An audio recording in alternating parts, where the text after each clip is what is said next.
Holly Kelly is a passionate educator and human-centered technology specialist dedicated to fostering balanced relationships with technology in K-12 schools.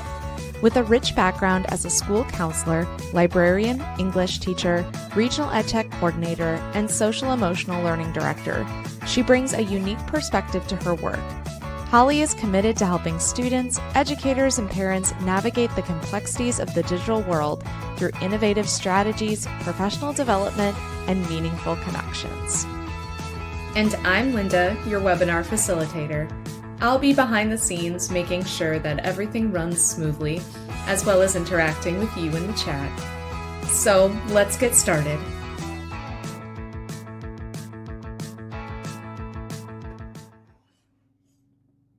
Hello, everyone. Hi, Linda. Thanks for having me today. Hey, Holly. It's wonderful to have you. Yeah, jelly beans and joy. I loved that intro, and I loved your intro. It was fabulous. Welcome, everyone. I have some fun rolling slides coming through here. If you want to take a minute and look at any of them. The thing I like about these slides is all of this data information comes from our world in data. So if you go to our world in data, you can find a ton of statistics that are out there. And here are some of the few that I found. There's hundreds of them. One of them I always find really interesting. I believe it says 1 in 3 people right here prioritize checking their smartphone over personal hygiene. It's just amazing to think about, right, Linda? Yeah, it's a staggering statistic for sure. And I'm sure we'll get a little bit more into kind of why that might be. Yeah, absolutely. And I asked Linda to join today, so it didn't feel just like I was talking to myself. So everyone, please feel free to use the chat.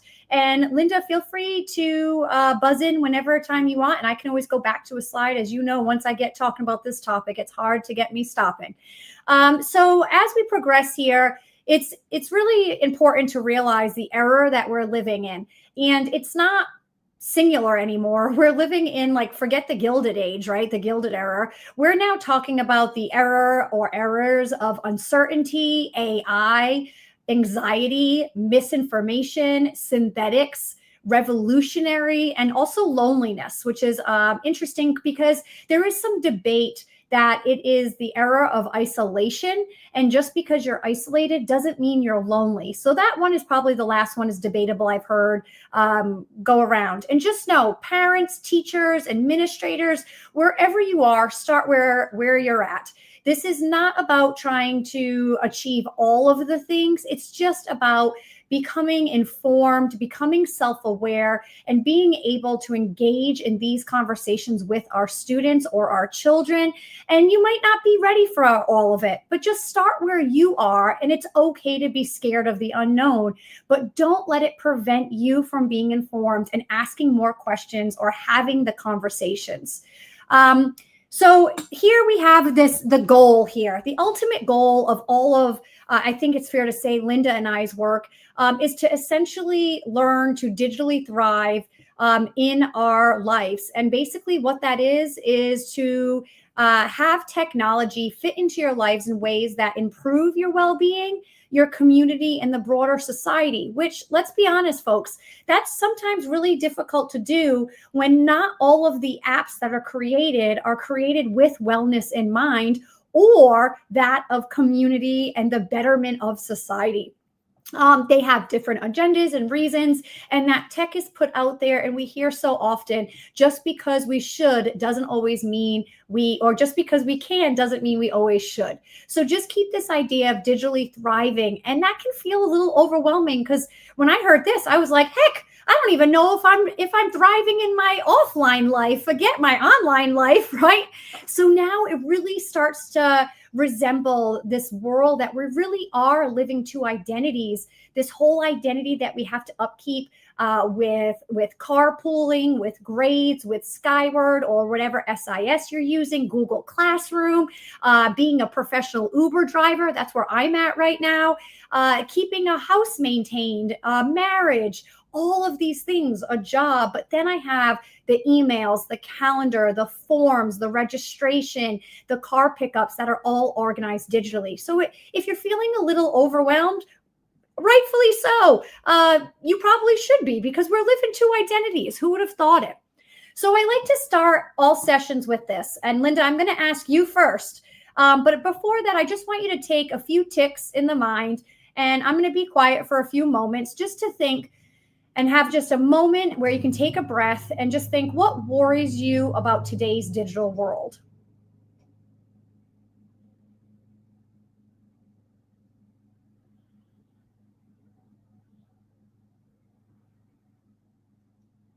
And Linda, do you want to put your voice in and share with the audience what a worry that you have? Yeah, I can do that. So I think my main worry about the digital world is how it may prevent us from being able to set boundaries that are ultimately healthy for us in our lives. Um, as someone who set a lot of tech boundaries a couple years ago for myself, I found that that was pretty revolutionary for me. But I worry that it is becoming harder and harder to do so with the constant connectivity that the digital world offers us and kind of entices us into. So yeah, I think that's my main worry. Yeah, and ultimately we're here because of the pull of the screen and how we navigate that with our kids so they can live well-balanced lives but still have the tools to be able to succeed in the offline and online world. And that's what makes us as parents. I have two kids. It's what makes us so overwhelmed, because we have to teach, someone put in chat the etiquette. We have to teach all Mhm. of communication and empathy and critical thinking and problem solving in the offline world, but then a lot of that is being mimicked on the online as well. So yeah, I see some other chats coming through. Yeah, a growing addiction to devices. Absolutely. The pull of the screen is so real. 8 and 9. Yeah, I see kids who don't have the oral and written skills. Yeah, absolutely. Keep the chat coming in, because other people like to see that as well. I asked that question because Harvard, the Center of Digital Thriving, a great resource to go to. They have some amazing websites and other resources that you can go to be able to get some information on digital thriving for teachers and parents. But they did a study and they surveyed 3,500 students, and this was their top 5 worries. And look at number 1. We could probably spend the entire day talking about all 5 of these, but we're just going to talk about the pull of the screen because there's so much to it. And a lot of what we talk about, some of these also go in and interact with the pull of the screen, but we're going to really micro focus on that and how to really create a healthy balance where our kids aren't angry at us for not using their screens, and then find more time for the things that bring them meaning and joy, because we have to work for joy. So let's look at this. I'd like to start with this as well. What is the pacifier effect? Because it's relatable.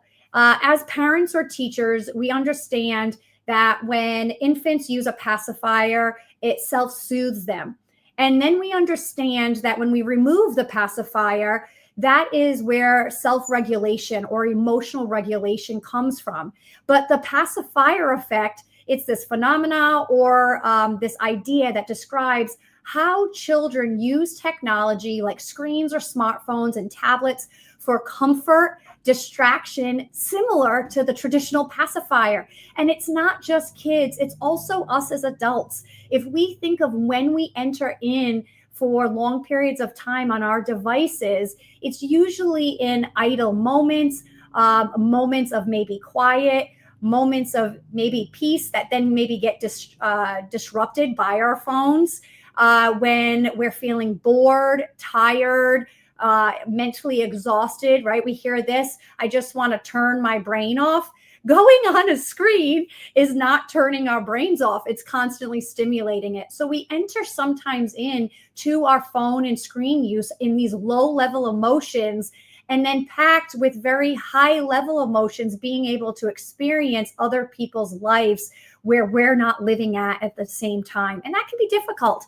Over reliance on these devices can really hinder emotional self-regulation and social skills, leading to potential health issues, reduced physical activity, eye strain. And parents can manage this by setting screen time limits, encouraging non-screen activities, and teaching emotional regulation techniques. Brad Chapin, Chapin, Brad Chapin, does some amazing work with emotional regulation as well. And Linda, that's a whole nother podcast, but one of my other topics near and dear to my heart. So starting this off, continue to start it off, I want to start, and I usually put this towards the end. This is from OSF Healthcare.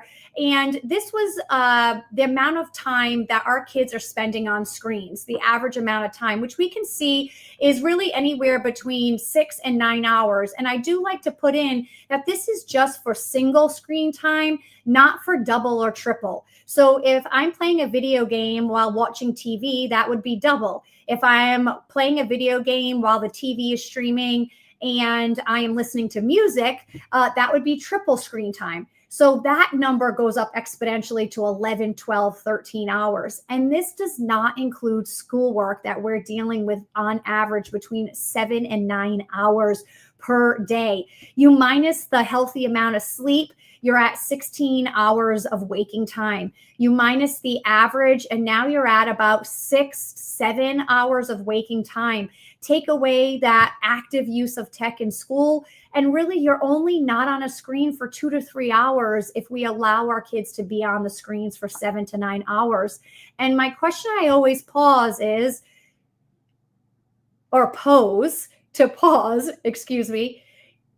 2 to 3, 4 hours enough time to build cognitive, emotional, physical development skills in our children? And that question is for me to pose for all of you to think about. This is a generation, the average screen time by generation. So you can see those baby boomers at 2.9 hours, right? And then it goes up to Generation X. And then we have millennials at 6.7 hours. We have our Gen Zs. And now our new generation is the Generation Alphas. And they're between 2013 and 2025. We can only imagine that based off of this data, that the screen time is going to continue to go up exponentially. And the question for that is, when they're on their screens, is it active or passive? Is it making them just pull them away from things that bring them joy and meaning and happiness, a sense of achievement? Or is it that active screen time that allows for that creativity, the sense of achievement, joy, happiness, laughter, those things that we really want for our kids to have? Decision-making, problem-solving, communication, that's all that active screen time. This isn't about whether or not tech is good or bad. It's about the tech that our kids have in front of them and what they're doing with it is really the heart of this. So the question here is, how does media, social medias, the news, Apple News, or whatever kind of channels that you're listening to on TV or on your phone, does it affect emotional regulation? So we look at this with that direct question. What two emotions, go ahead and I'll pause for the chat here. What two emotions do you think that socials try to evoke in their users for more engagement? So based on how their users use socials, what are the two main emotions that are desired to be evoked in humans that will cause us to engage on higher levels, stay on the platforms longer? Go ahead and drop it in chat. Any two emotions, or just feel free to add one in there. What emotions do you think socials try to evoke for engagement? Any thoughts? Linda, I know you know this one. I do. And we'll wait just a little bit here. I think there's a bit of a delay always for like our people watching on the front end. So I'm just going to pop them up as they come in. Yeah, so we've got them. It is actually anger and anxiety. And if you just take a moment to think, if you're on socials, when you're angry or anxious, you're more engaged. Even in real life, think about an argument that you're having with a spouse or a child. It may not be pleasant or happy, but you're engaged, you're in it, right? You're devoted to it. And that is based off of human behavior. It's the humans that when we when something is posted that causes us to feel angry or anxious, we're more apt to engage with it, click it, like it, post to it, and then check back to it, right? Be able to get users to click more on ads, which generates revenue for the platform. And that's really being able where advertisers really benefit from targeting emotionally charged audiences. Emotional content spreads faster. Fear, I saw someone say outrage or rage, and anxiety prompt users to share, comment, and participate in discussions even if they're not truthful. So we're gonna teach some things today to kind of work with some of that with our kids, to just be critical thinkers when engaging with online content. So let's get started there. Okay, let's look at this, for example, the angst. So Snapchat, in their paid version, which we eliminate a lot of the advertisements, so parents tend to go for it. This really instills a sense of angst here for our kids. Not only are our kids able to track each other through Life 360 or Apple apps where they can see, I just heard the other day on the way to school, I take 4 girls to school, and one of them said, so-and-so hasn't left home yet. Kids are watching each other to see where they're at, monitoring each other. And this is very similar. All the users that have the paid version are able to monitor an individual or a user's top 8 friends, quote, friends on this platform. And that's really difficult because what happens when I'm the sun, I'm the user, and my best friend is Mercury for years. The girl that I do cheer with is Venus. And then all of a sudden I get a boyfriend who isn't even on my top 8. And then he becomes my Mercury and my best friend gets booted off because according to Snapchat, the users that you snap with most are your best friends. And we know as adults that have grieved, have lost, what it means to really have a best friend in the offline world. And it's important to ask our kids these questions. What makes a friend a friend? Is it the person you snap with the most? But what it does do is keep our users constantly at all hours of the night checking their phone and engaged in this platform, which is the ultimate goal. Again, the goal is to increase engagement. Look at Facebook's. They had the top friends and the news feed algorithms, how much Facebook has changed since 2013. Facebook uses complex algorithms, patterns to determine which posts appear in your news feeds and in what order. And going back about 4 months ago, 63% of all Facebook users are now AI bots. So over 50%. And I'm sure that number is going up dramatically. So can we trust what we see all the time if they're trying to manipulate emotions? The same thing with Instagram's likes, seen features. The emphasis on likes as a measure of social validation. And really, that's where our information is coming from. The majority of what we see on Google are the things that get the most social validation, what is clicked the most, not what is viable, peer edited or peer reviewed research. So that's tricky too for our kids and hard to navigate. And then the same thing with Twitter's trending topics. They highlight the most talked about topics, not the informative topics or what we should be knowing or reliable content, but the most talked about. So keep that in mind. And here, the FOMO, right? The fear of missing out. I view the fear of missing out as the addiction to being noticed, the fear of becoming irrelevant. Why our kids are posting things online and allowing themselves to be recorded for likes. That fear of becoming irrelevant is so can really be attributed to several psychological and social factors of society. Humans have inherently negative bias, where our attention is more easily captured by negative or shocking content. It's kind of called the media hypocrisy for some of you in digital literacy. Media hypocrisy is claiming that you want to see good news, but our brains, right? What we're inherent is to click the negative.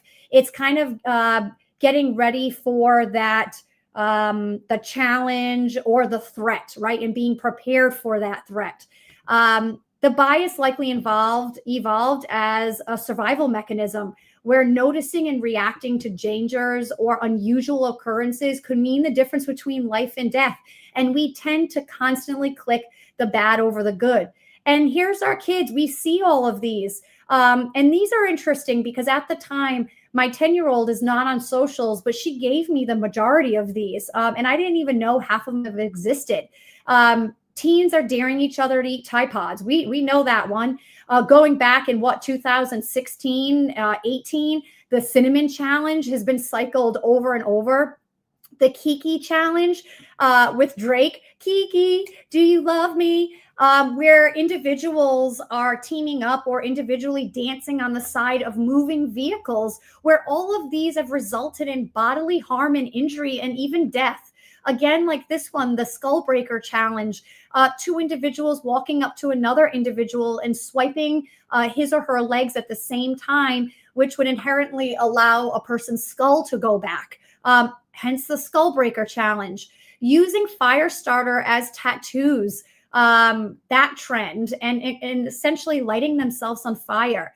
The Benadryl challenge. The Blue Whale challenge, which exists of over 50 days of basically the ultimate dare game to see what friend can last the longest, but it involves self-harm, destruction of property, all of what we want for our loved ones that we don't want. We don't want to see this behavior. It's horrifying. The NyQuil challenge, hallucinogenic effects by cooking NyQuil in chicken and digesting it. And then again, the COVID-19 challenge, licking under toilet seats in public restrooms, urinals, underneath subway rails, all for that, the fear of becoming irrelevant, right? They're willing to do these ridiculous and also incredibly unhealthy things and self-harm. The TikTok penny challenge, another one, putting a copper penny in between a charger and the outlet to allow for a spark or to allow for a home to unfortunately burn down.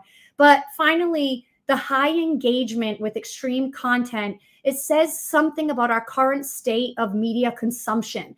In a world saturated with content, the more extreme or emotional content cuts through the noise more effectively. And this can really drive influence to escalate actions to maintain visibility and relevance for the audience. So being able to talk to our kids about this is incredibly important, even if you're a teacher. And we see time and time again that the more students and humans stay on socials for structured or minimum time, the happier they are across the board. And that's even Pinterest because of that constant peer evaluation and peer comparison is the word I'm thinking of. And look at this, just between 5 years of 2010 and 2015, the number of teens who felt useless and joyless, and I'm sure that this number has gone up exponentially. It surged 33% in large surveys. We don't want our kids to feel useless and joyless. That is like, I think, the aim that every parent doesn't want their kids to feel. It's the absolute opposite. So how do we move? The advisory from the U.S. Surgeon General office with the risks of social media. And it is recommended to keep our kids off of social media until about the age of 16. And we can try to do that. I try to do that in my house. But are all the parents that my 11-year-old is friends with, are they off social media? Even my 7-year-old, she has friends that are on socials. And as a parent, that's so hard because we need the social interaction for our kids. So setting parameters up in your home where if there's screens, they stay on the counter. It really does make the difference because now it's not just the content on your devices, it's the content on all the friends' devices too. And that gets us into this is how does this all work? I could probably, Linda, do a whole session just on, these 12 ideas of how we stay engaged and the hook of the screen. But this is where it is. So any parent in here who feels like they're going crazy, or a teacher where it's like, goodness gracious, what are you looking at? Is it just you? Is it me? What is going on? Is it generation? No. These systems, these programs, these apps are created with algorithm, which means that they watch what you do. The algorithms, the patterns keep track of the posts, your eyeball seconds. If you click, your shares, your comments, how often you pause, that is all being calculated mathematically. It learns your interests. It looks for all the information and learns what kind of things you're interested in, like funny photos, funny videos, pictures of puppies, or cool science facts, or toxic influence, how to cut your eyelashes to adhere eyelashes better, how to file your teeth so you have those perfectly looking veneered teeth, but then shorter teeth that can do great damage to nerve, and all of the other things in between on a lot of those feeds and media, with a lot of that toxic influence and the addiction there as well. And then it just shows you more of what you like, right? That's the attention or the engagement bait. Let's dangle this and see if they're interested. It's kind of like putting one pea on a plate and being like, let's see if she likes peas. And if I eat the pea and I'm like, oh, can I have more peas? It's going to keep giving me that. If it's good, bad, or otherwise, no matter how old you are, it's going to continue. And we know from our children are naturally inherently curious.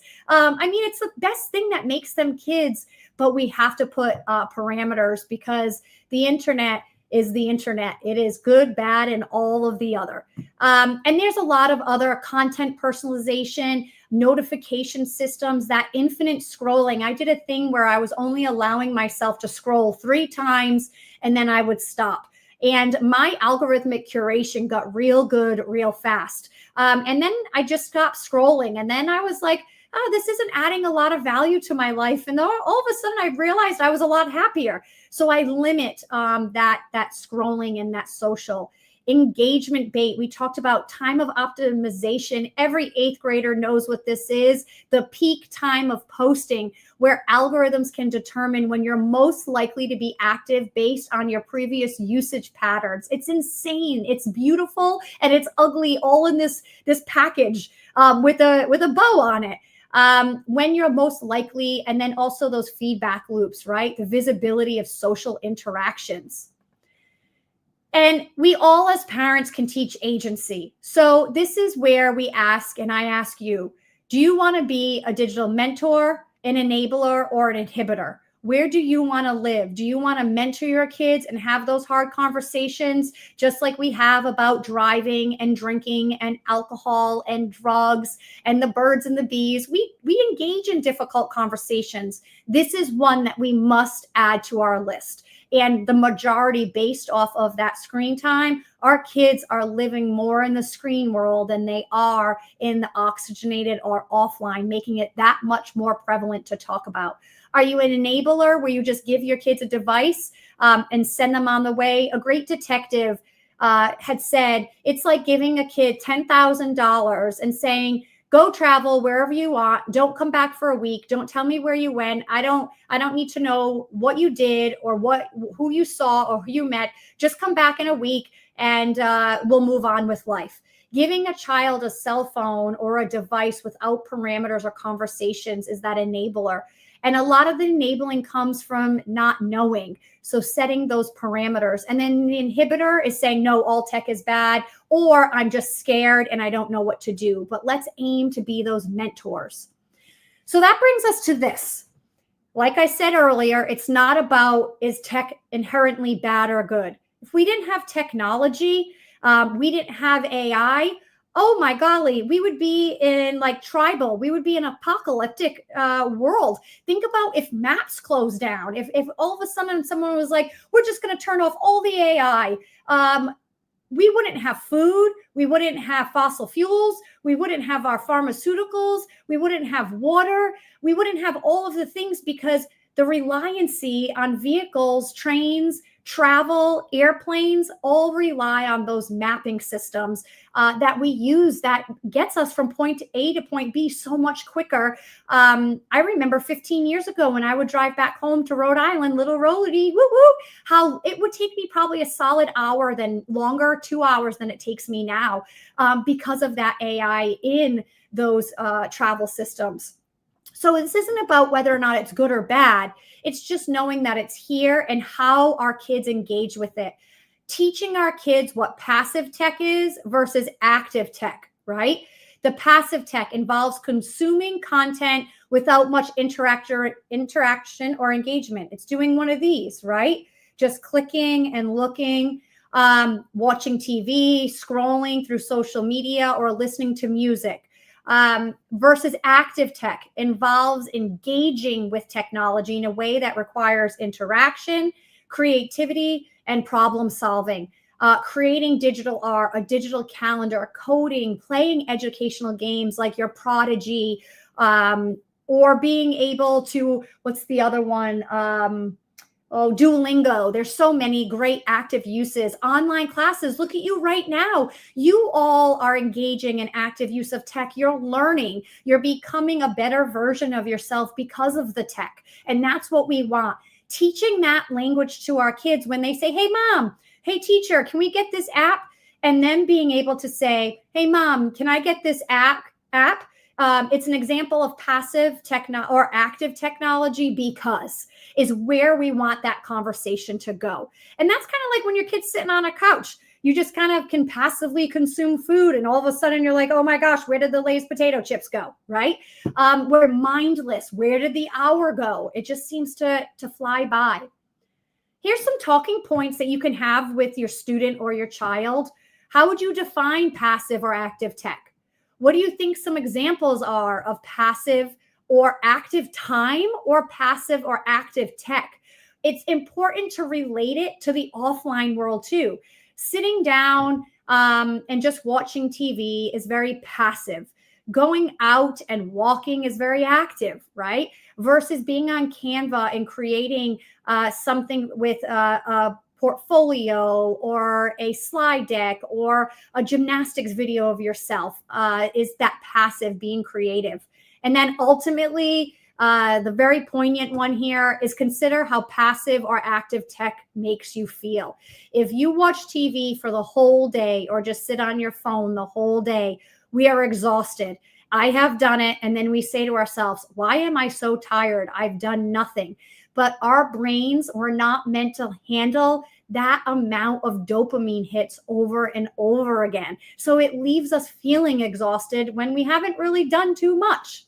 We've done this as a refresher. Remember, to thrive is to have technology fit into your lives that improve your well-being in the offline and online, your community and broader society.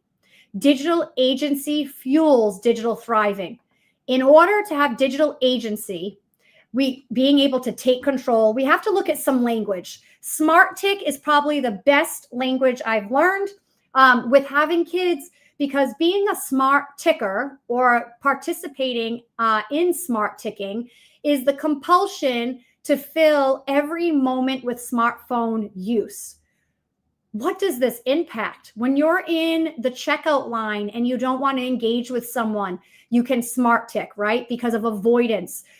Smart ticking and in the DSM, what would it be? 6, the diagnosis for mental disorders. What is it? Phantom phone. We have phantom finger or phantom limb where someone loses a limb. Now we're talking about phantom phone, where kids or humans think their phone is vibrating when it's not, with those notifications that pull us away from what we're doing. And by the way, as a side thing, notifications, it takes us 27 seconds to come back to what we're doing. It takes us about 28 minutes to get back to the brain thought, that flow of brain of where we were working on before those notifications. And I think Linda's going to talk about that here in a minute. And what does that impact? The compulsion. It takes away those moments of authentic human to human connection. If you're at the dinner table, if you're out and about, and it also allows our kids to be awkward. It's okay for them not to know what they're to do in every moment. But smartphones and screens allow them to have a lot of avoidance because of smart ticking. Teaching your kid what smart tick is, to have intention when they use their phone. So what I do as a parent is when I use my phone at home, I announce to my family why I'm going on my device. Hey, I'm going to check the calendar for tomorrow to see what's going on. And then I'll check it. Okay, I'm done. I got to check my email really quickly, and then I'm going to get pulled back being able to say why I'm using my phone, using it with an intention, and then getting off once I've served what I needed to do has changed things dramatically in our home or in your classroom as well. Another one is hollow flow. So when you smart tick, which means the compulsion to fill all those idle moments, hollow flow is when you flow from app to app, site to site, in avoidance of those idle moments, always consuming content that they think that they choose, right? Which is not the case. Like that's like Netflix. Netflix has over, it's 700, over 700,000 different offerings of programs at any given time. You know that you do not choose what you see if there's 700,000. How do they choose what options to give you in front of you? That's based off of algorithmic curation, right? Your patterns or your home's patterns and the use of that app. So hollow flow is like in that smart ticking moment, I pick up my phone and I just start clicking on apps. Okay, I'm going to go see what's going on here. Let me just check this. Let me go here. Let me go look at this. There's no really intention. You're just filling idle moments where those idle moments can be used for so many other things that could be bringing us joy, relaxation, ease, meditation, a moment of calm or a peace. Heck, just to look at the back of your eyelids for a second sounds delightful, especially at this time of the day, right? And our third and final word that we're going to learn right now, we have hollow flow, smart tick, and then we have hypermind. Hypermind is when there's no gap between stimuli. And because there's no gap, we smart tick, which leaves us to being a hollow flower. And what happens when we take time to reflect, when we take time to be idle, to think, to ponder things? Sometimes we may realize that we're not always happy, but then in that moment, we can find something that can make us happy, right? That resiliency, that intrinsic ability to want to go and be better and be the best humans that we can be, at least in that moment. Not every day. We're not perfect. We aim for progress, not perfection. Ultimately, what we can do as parents, teachers, administrators, humans, if you are around any kids, we can teach them how to adjust their feed preferences and challenge the content they see by seeking out diverse viewpoints. We live in these very much of this silo of content being curated on what we get passionate or fired up about. And that is what our feeds provide us or our content provide us. Or Linda, what's the name of there's Apple Music. What's the other? Spotify. Thank you. Spotify. Yeah, even Spotify. Spotify has algorithms where we think we're choosing it, but be mindful and be like, why are they playing Tupac after Biggie, right? One, it's because of likelihood, but two, it's also because of what time of day it is.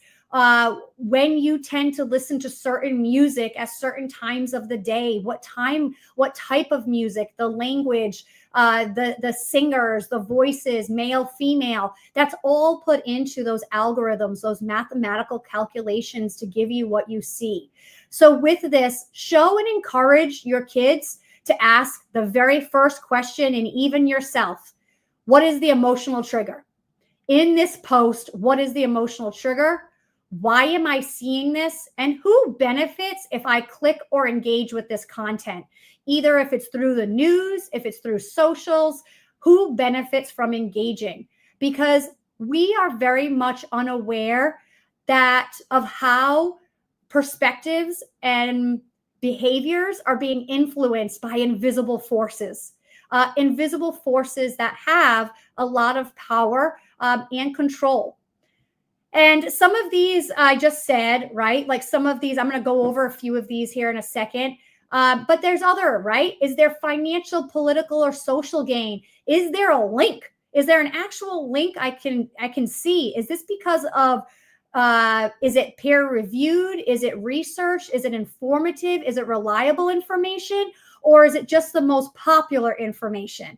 What are the visual images? How do they use to enhance or distract or mislead? All of these questions that make us critical thinkers when we engage. I'm now at the point where I'm a healthy skeptic, where I'm like, who funds this? Like, I click on something and that's what I always think is, where's the financial backing coming from, right? What's the emotional trigger? What info is left out? Are both sides presented? And because of those silos that we live in, we've never lived in a time where we see the other person's perspective in the least amount ways possible than we do now. Linda, do you want to add anything to anything we've said so far? I think, something I was thinking as you were going over, things to like go over with our students or our children is that, when they are engaging with this content online, like when I've been talking to students in the past, you can tell that on one hand, the kids are like, I can't be away from my device. Like it's like causes them anxiety to do so. But on the other hand, if you ask them, does being on your device make you happy? A lot of them are like, man, I wish I could just get rid of it. It's like this dual feeling of like, this thing causes me anxiety. I know it does, but I feel so drawn to it that I feel like it's such an integral part of my life that I can't get away with it. And so like having conversations with kids and creating intentional spaces where we're like fostering device-free moments and interactions, especially if like you have them and all their friends over to your house, like you can invite those kinds of device-free environments and interactions to kind of help them to like manage the anxiety of not being with their device, but also provide them that reprieve, because a Right. lot of them are looking for a reprieve from it too. It's like a double-edged sword. Yeah. So yeah, that's a thought I was having as we were discussing this. Yeah, it's like I want to just hug all their souls, right? And be like, I and know.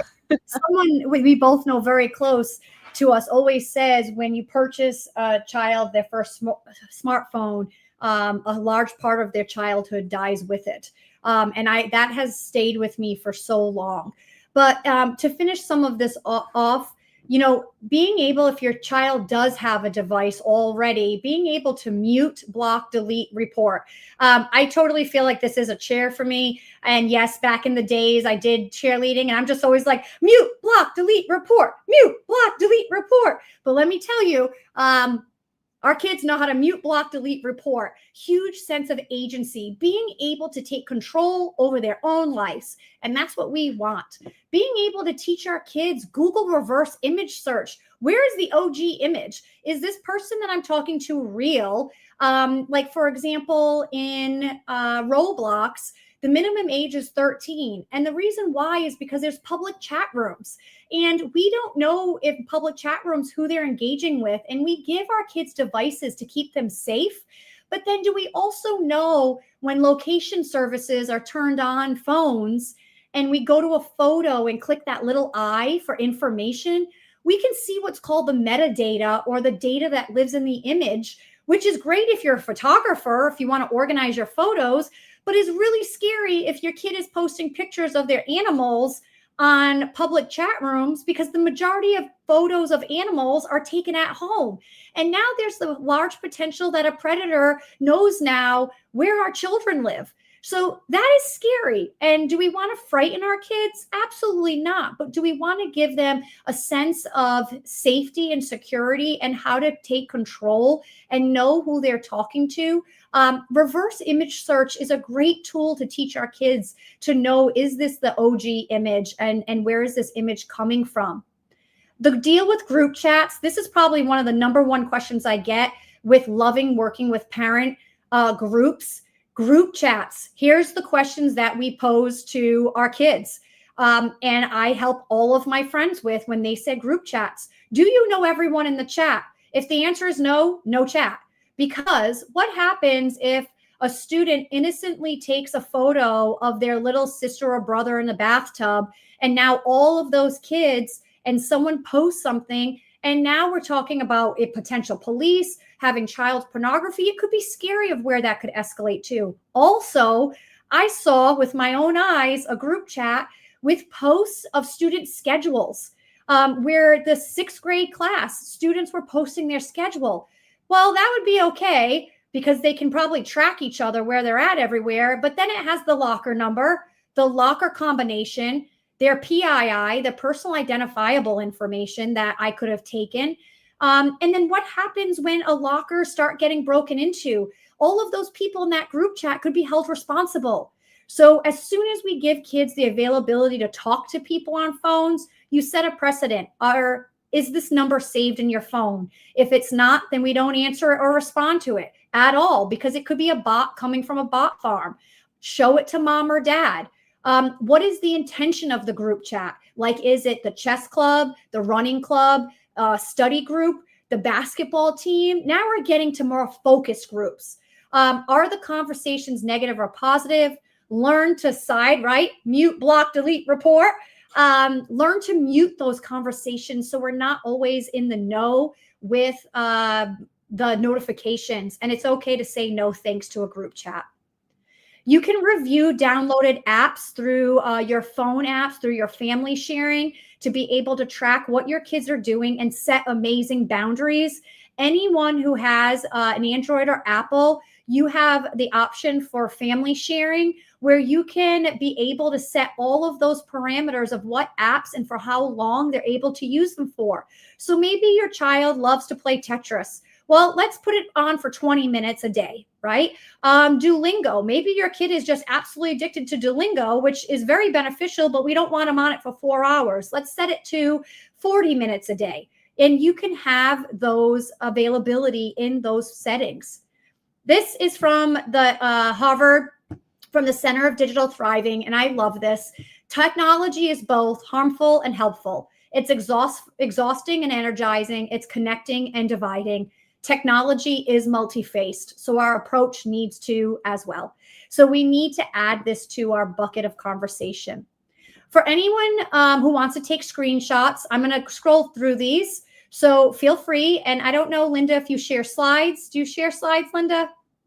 If you'd like to, when I'm kind of going over like the housekeeping at the end, you can share a link with me and I can share it out in the chat. Absolutely, right? That would be great. So if anyone would like the slides, we can share those. And here's some great apps by age group, right? That allow for that active consumption of technology versus the passive, right? For early childhood, we have elementary, Scratch Junior, Epic, Prodigy Math. Let me tell you, Prodigy, it's $100 a year, right? Talk about inequity there for families that potentially can't afford that.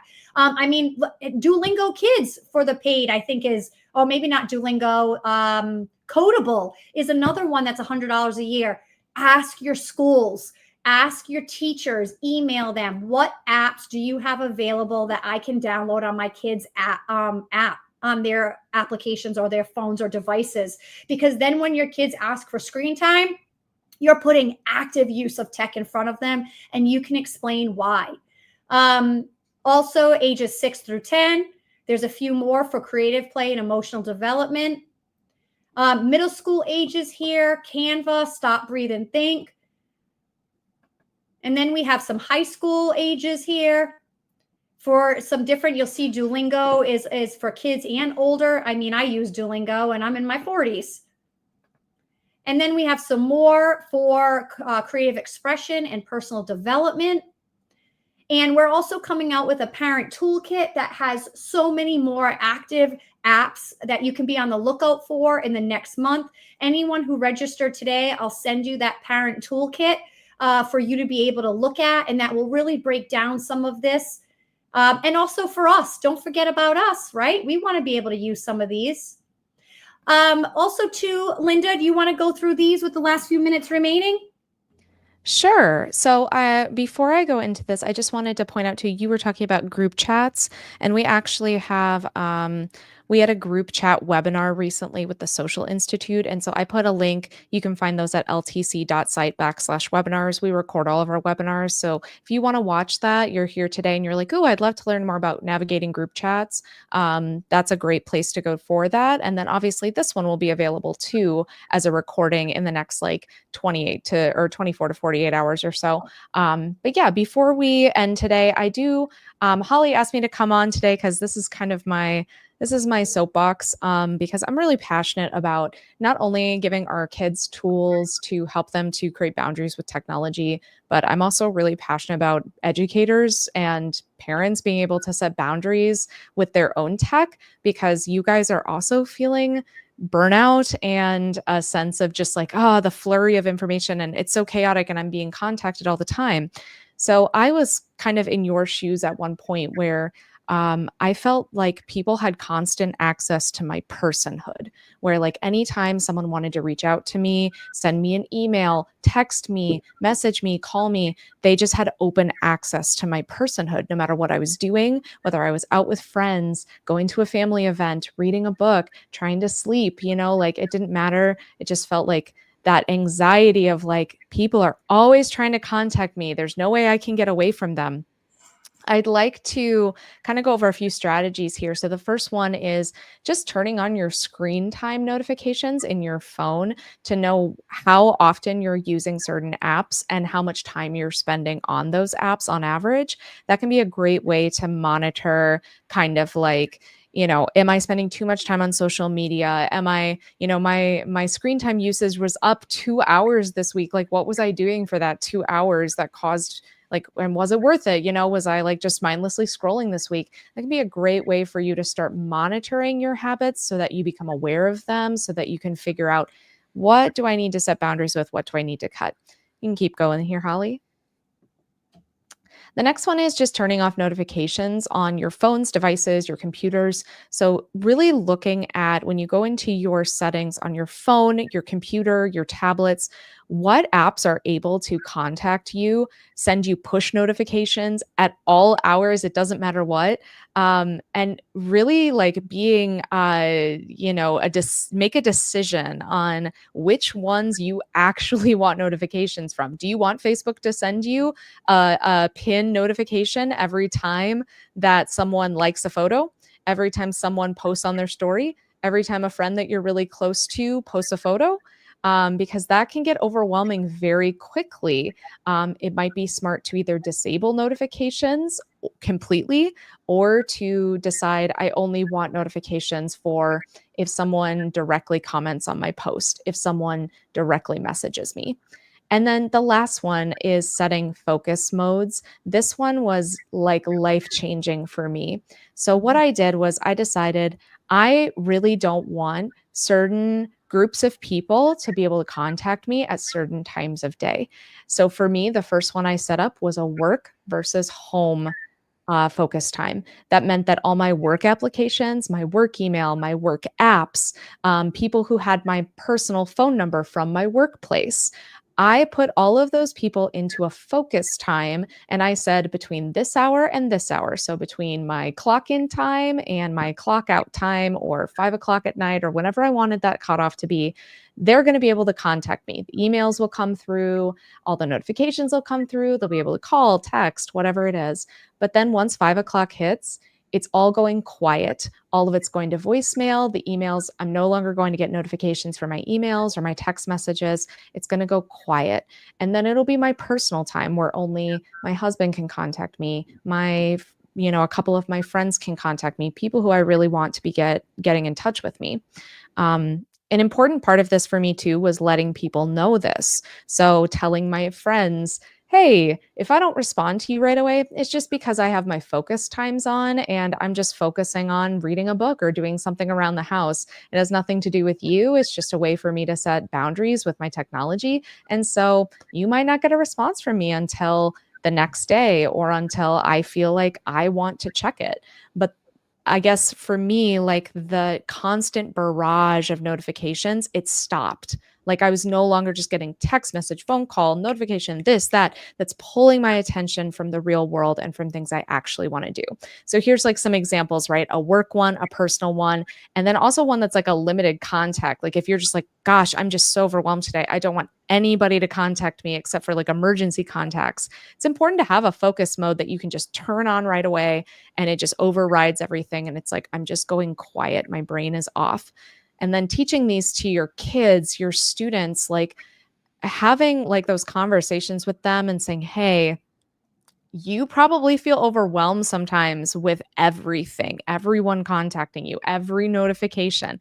Let's go through your phone and like look at what notifications you're getting and whether you keep wanting those, and whether maybe setting up a focus time for like homework or for, when you're trying to go to bed at night, that kind of window of time when you're going to bed. Let's set those up together so that you can be more responsible with your tech use.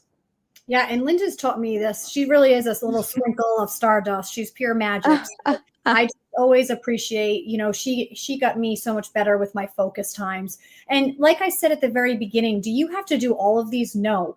But starting the conversation, we've given you a lot to talk about. And what happens when you turn off all notifications? I didn't start with turning off all my notifications. Now I have. I went through all of the food apps, the socials, and it is amazing the things that I make a priority when I'm not being reminded to check it, how I forget that they exist. I don't hollow flow. And then going through your phone and digitally decluttering, being able to look at the apps with your child and say, do these bring you valid or value and meaning? Do they help you advance you, or are you just using it because you're bored? Because we can do other things like folding your underwear and sock drawer, right? I remember doing that stuff as a kid when I was bored, having to color, going to play solitaire, doing with actual cards, going for a walk, building a little hut outside. There's so many things that we can do when we're idle and we just don't have phones given to us. Ultimately, what are you planting? Modeling as a parent is so important. The majority of our students all say the same thing. I wish my parent wasn't on their device as long as they were. And our kids are now mimicking that behavior. I'm not saying everyone on this call, but heck, I've taken a hard look at myself, and I wish I could have done things differently before I knew things. But now that I know, I now have a sense of agency, and I really realize how I model that behavior. And with me modeling it, setting intention, claiming intention, and talking to my kids about it, they talk to their friends about it, and they're leaders for their friends, because our kids know something doesn't feel right, and we know it doesn't feel right too, but we don't know how. So asking yourself, what are you planting? What apps are you using that are adding value to your life rather than robbing you of it? Because honestly, our lives are short and life is really meaningful. And yes, it is a human universal thing that we all face challenge. Heck, this week has been challenging, right? That's a part of it's a universal design to us, but we have to be able to be well emotionally regulated in the face of challenge, because we all experience it. Not all apps are created equally or created with wellness in mind. Thank you so much for being here. If anyone is interested, Linda and I created a digital thriving course. You can get some credit. It's free. A lot of people had said it's amazing. Linda and I have put a lot of love into it. She just posted it in the chat. And here's my email. If anyone wants to email me directly, here's my email. Or you can go to @BTechWell is my handle, which I don't even have that app on my phone right now, but it is on my computer. So I do try to look at it at least once a month. But feel free to email me if you have questions or you want a thought partner. And in these slides, we have self-thriving, digital thriving quizzes that you can give your family. We have research. We have books that you can read. We have podcasts that you can look at if you want to. Streaming, different streaming options that you can look at as well. And then there's also a resource bank. It's like a Pinterest for resources that we've curated as well.